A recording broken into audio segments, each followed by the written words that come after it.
அருமை. இங்கே உங்களுக்காக தினமும் ஒரே நேரம். ஐயப்பனின் நேரடி வழிகாட்டல். பகுதி 12 கதையின் தொடக்கம்.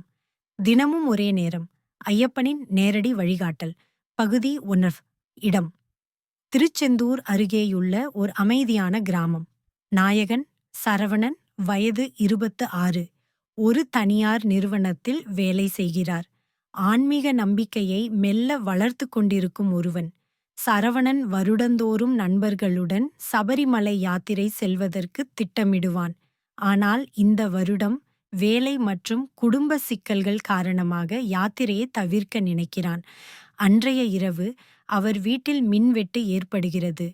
இருட்டில் ஒரு மென்மையான குரல் அவரது மனதில் ஒலிக்கிறது. "நீ வந்தாக வேண்டிய நேரம் இதுதான். தினமும் ஒரு நேரம். என் பாதையில் நடக்கவா?" அவன் கண்விழிக்கிறது. தற்போது இரவு 8:08. இது என்ன சகஜமா? அடுத்த நாளும் சரவணன் தோழருடன் பேசிக் கொண்டிருக்கையில் அருகில் உள்ள கோவிலில் மணி அடிக்கிறது. 8:08. 3வது நாளில் வேலைக்கு போன போது வழியில் உள்ள ஐயப்பன் கோவிலில் தானாகவே தம் கண்ணில் விழுகிறது. நேரம் பார்த்தான். 8:08. டோ! அவருக்கு வியப்பு. ஏன் இந்த நேரம் மீண்டும் மீண்டும் என் வாழ்க்கையில் வருது? அன்றிரவு கனவில் ஒரு பரிச்சோதனை நிலை. ஐயப்பன் உருவம் போல் பிரகாசமான ஒளி.